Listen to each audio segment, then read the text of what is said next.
Organising learning के अंतर्गत आपके सिलेबस में है teacher centric learning, learner centric learning और है लर्निंग सेंट्रिक लर्निंग। ठीक है। उसके बाद है लर्निंग का कैरेक्टरिस्टिक्स, उसके बाद है लर्निंग का प्रोसेस। तो सबसे पहले है टीचर सेंट्रिक लर्निंग। इसमें क्या होता है, शिक्षक केंद्र में रहता है। शिक्षक जो है कक्षा में मुख्य भूमिका निभाता है और बच्चा जो है निष्क्रिय रूप से रहता है। वो एक्टिव होके कोई कार्य नहीं करता, जो भी करता है सिर्फ शिक्षक करता है और बच्चा सिर्फ सुनता है। इसीलिए आजकल की शिक्षा पद्धति में क्या है, शिक्षक केंद्रित जो पाठ्यक्रम है इसको चलाया नहीं जा रहा है।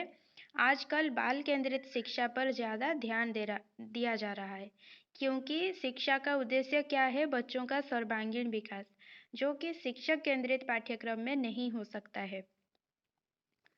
शिक्षक केंद्रित पाठ्यक्रम अत्यंत व्यापक है। यह पाठ्यक्रम का प्राचीन प्रचलित रूप है, जब शिक्षा गुरुकुलों में प्रदान की जाती थी तथा केवल गुरु ही छात्रों को पढ़ाए जाने वाले विषयों का चयन करते थे। शिक्षक केंद्रित पाठ्यक्रम में क्या होता है कि बच्चों की जैसे बाल केंद्रित शिक्षा में क्या होता है, बच्चों की आयु, रुचि, योग्यता, क्षमता, इनको ध्यान में रखकर पाठ्यक्रम बनाया जाता है। लेकिन शिक्षक केंद्रित पाठ्यक्रम में क्या होता है, शिक्षक अपने से ही चयन करता है कि बच्चे क्या पढ़ेंगे क्या नहीं। ठीक है। यह पाठ्यक्रम शिक्षा के प्रति परंपरागत दृष्टिकोण रखता है। इसमें आध्यात्मिक व नैतिक जीवन के विकास पर बल दिया जाता है। जैसे देखिए, बाल केंद्रित शिक्षा में क्या होता है कि बच्चों के शारीरिक, मानसिक, नैतिक, आध्यात्मिक, उनके संवेगात्मक हर एक पहलू पर ध्यान दिया जाता है। लेकिन शिक्षक केंद्रित पाठ्यक्रम में क्या होता है, आध्यात्मिक व नैतिक जीवन के विकास पर बल दिया जाता है। कैसे बच्चे बस बड़ों को मानेंगे, जो भी नियम है उसको मान कर चलेंगे, बस उसी को ध्यान में रखा जाता है। प्राचीन यूनान के स्कूलों तथा भारतीय गुरुकुलों में इसी प्रकार के पाठ्यक्रम का प्रचलन था। अगर आप देखेंगे, अभी भी कुछ कुछ गुरुकुल हैं जहाँ पर शिक्षक केंद्रित पाठ्यक्रम चलता है।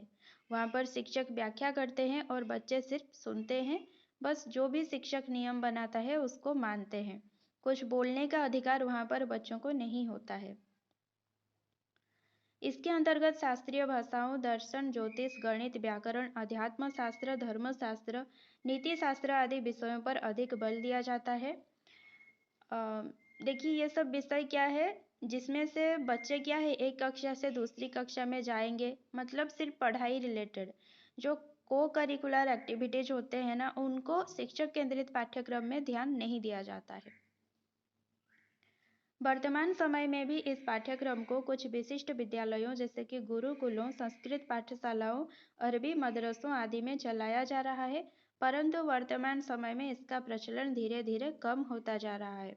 और किसका प्रचलन बढ़ रहा है, बाल केंद्रित शिक्षा का। ठीक है, जिसमें बालक क्या है, केंद्र में रहता है और शिक्षक जो है कम सक्रिय रहता है। ठीक है, सक्रिय रहता है, ऐसा नहीं है कि निष्क्रिय रहता है, लेकिन बालकों को ज़्यादा ध्यान में रखकर पाठ्यक्रम बनाया जाता है। फिर आता है लर्नर सेंट्रिक लर्निंग। ठीक है, इसमें क्या होता है, अधिगमकर्ता केंद्रित पाठ्यक्रम, यानी कि विद्यार्थी जो है केंद्र में रहता है। यह पाठ्यक्रम अधिगम करने वाले अर्थात बालक से संबंधित है। अधिगमकर्ता केंद्रित पाठ्यक्रम का अभिप्राय उस पाठ्यक्रम से है जिसका संगठन बालक की प्रवृत्ति, रुचि, रुझान, आवश्यकता आदि को ध्यान में रखकर किया जाता है। अर्थात इस पाठ्यक्रम में विषयों की अपेक्षा बालकों को मुख्य स्थान दिया जाता है। शिक्षक केंद्रित में क्या होता था कि शिक्षक विषयों का चयन करता था। ठीक है, बालक की क्या रुचि है, बालक का योग्यता क्या है, वो उसको नहीं देखता था। लेकिन अधिगमकर्ता केंद्रित या फिर बाल केंद्रित शिक्षा में क्या होता है कि बालक की प्रवृत्ति, रुचि, रुझान, इनको सबसे ज़्यादा ध्यान दिया जाता है। ठीक है, और उन्हीं को ध्यान में रखकर पाठ्यक्रम बनाया जाता है। इस पाठ्यक्रम को हम मनोवैज्ञानिक पाठ्यक्रम भी कह सकते हैं, क्योंकि यह बालक की मनोवैज्ञानिक विशेषताओं पर आधारित होता है। मनोवैज्ञानिक विशेषता यानी कि वही है जो रुचि, रुझान, आवश्यकता, योग्यता, क्षमता, आयु, स्तर, उन्हीं को देखकर बनाया जाता है। इसीलिए यह क्या है, मनोवैज्ञानिक विशेषता पर आधारित होता है। इस पाठ्यक्रम में जो भी विषय रखे जाते हैं वे बालकों के विकास के स्तर, उनकी रुचियों, रुझानों एवं आवश्यकताओं के अनुकूल होते हैं। वर्तमान समय की सभी शिक्षण विधियों जैसे मॉन्टेसरी, किंडरगार्टन, डाल्टन आदि में अधिगमकर्ता केंद्रित पाठ्यक्रम पर ही जोर दिया जाता है। यह प्रयोगवादी विचारधारा पर आधारित है। तो शिक्षक केंद्रित में क्या होता था कि शिक्षक सक्रिय रहता था, वो नियम बनाता था, वो पढ़ाता था, बच्चे सिर्फ सुनते थे। ठीक है, उनका काम सिर्फ सुनना था, सिर्फ गुरु को मानना था। लेकिन बालक केंद्रित में क्या होता है कि बालक सक्रिय रहता है, जो भी शिक्षक पढ़ाता है उसमें बालक शामिल होता है, बालक प्रश्न पूछता है, बालक अपने संदेह को जो है शिक्षक के सामने रखता है, जो भी मतलब प्रायोगिक कार्य करता है, बालक को करिकुलर एक्टिविटीज में भी भाग लेता है। ठीक है, और पाठ्यक्रम जो है बालकों के रुचि आयु स्तर के हिसाब से बनाया जाता है। तो कुल मिलाकर यहाँ पर इम्पोर्टेंस किसको दी जाती है? बालकों को। ठीक, फिर आता है लर्निंग सेंट्रिक लर्निंग। ठीक है, यहाँ पर क्या है कि अध्ययन केंद्रित पाठ्यक्रम, यानी कि यहाँ पर बालक जो है कैसे सीखता है, जो सीखने की पद्धति है उसको यहाँ पर इम्पोर्टेंस दी जाती है। ठीक, एक कक्षा में भिन्न भिन्न विद्यार्थी होते हैं, सभी के सीखने के तरीके अलग होते हैं, कोई जल्दी समझ लेता है, कोई देरी से। अध्ययन केंद्रित पाठ्यक्रम में बच्चा कैसे सीखता है उसे ध्यान में रखकर बच्चे को पढ़ाया जाता है। तो इसमें क्या होता है कि आपने देखा होगा कि कोई कोई बच्चा क्या होता है, प्रतिभाशाली होता है, मतलब कितना भी जटिल कॉन्सेप्ट क्यों ना हो वो याद रख लेता है, समझ लेता है। लेकिन कोई कोई बच्चा क्या होता है, 2-3 बार पढ़ने से याद रखता है, या फिर वो कुछ अलग लचीलेपन के द्वारा समझाने से वो समझ पाता है। तो हर एक क्लास में अलग अलग बच्चे होते हैं। जैसे कि क्या होता है, क्या कहते हैं उसको कि वैयक्तिक विभिन्नता। ठीक है, तो सबकी अलग अलग विभिन्नताएं होती हैं, सब बच्चे अलग होते हैं, अलग तरीके से सीखते हैं। तो वो कैसे सीखते हैं उसी को आधार में रखकर क्या किया जाता है, पढ़ाया जाता है। फिर आता है अधिगम की विशेषताएं, जो कैरेक्टरिस्टिक्स ऑफ लर्निंग। ठीक है, तो अधिगम की क्या क्या विशेषताएं हैं, देखिए। व्यवहार में परिवर्तन सीखना है, तो जो अधिगम है, अधिगम को ही सीखना कहते हैं।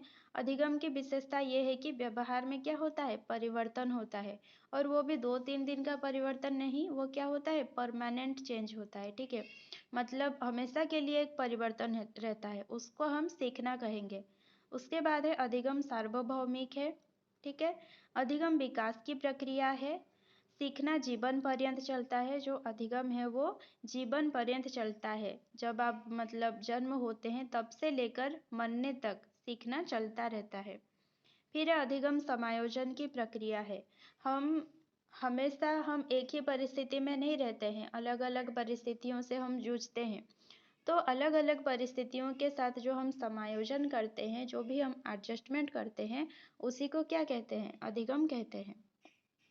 और क्या है, अधिगम उद्देश्यपूर्ण होता है, हम जो भी सीखते हैं वो कभी भी बिना उद्देश्य का नहीं होता है। ठीक है, उसका हमेशा कोई ना कोई उद्देश्य रहता है। नवीन ज्ञान की खोज सीखना है, हम जब भी सीखते हैं कुछ पुराना हम सीखते नहीं हैं, हम जब भी सीखते हैं कुछ नया सीखते हैं। ठीक है, जब भी हम कुछ अनुभव से सीखते हैं तो भी हम कुछ नया ज्ञान मिलता है हमें। तो क्या है, नवीन ज्ञान की खोज जो है अधिगम है। अधिगम वातावरण की उपज है, तो जब हम किसी परिस्थिति से जूझते हैं वो क्या होता है, एक वातावरण ही तो होता है।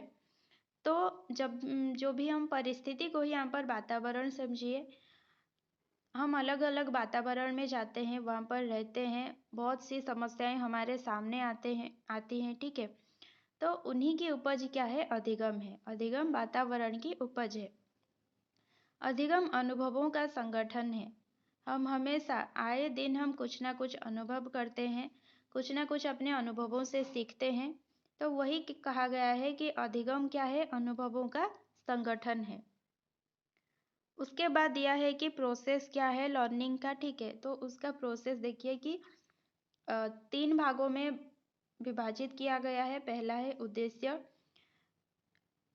हम हमेशा कोई ना कोई उद्देश्य रखकर सीखते हैं, ऐसे ही बिना लक्ष्य के हम कुछ भी अध्ययन नहीं करते, ना ही कुछ सीखते हैं। ठीक है, उसके बाद क्या है, अधिगम अनुभव, विद्यालय में क्या किया जाता है जब भी मतलब कक्षा में कुछ पढ़ाया जाएगा, सबसे पहले क्या होता है कि उसका उद्देश्य निर्णय किया जाता है।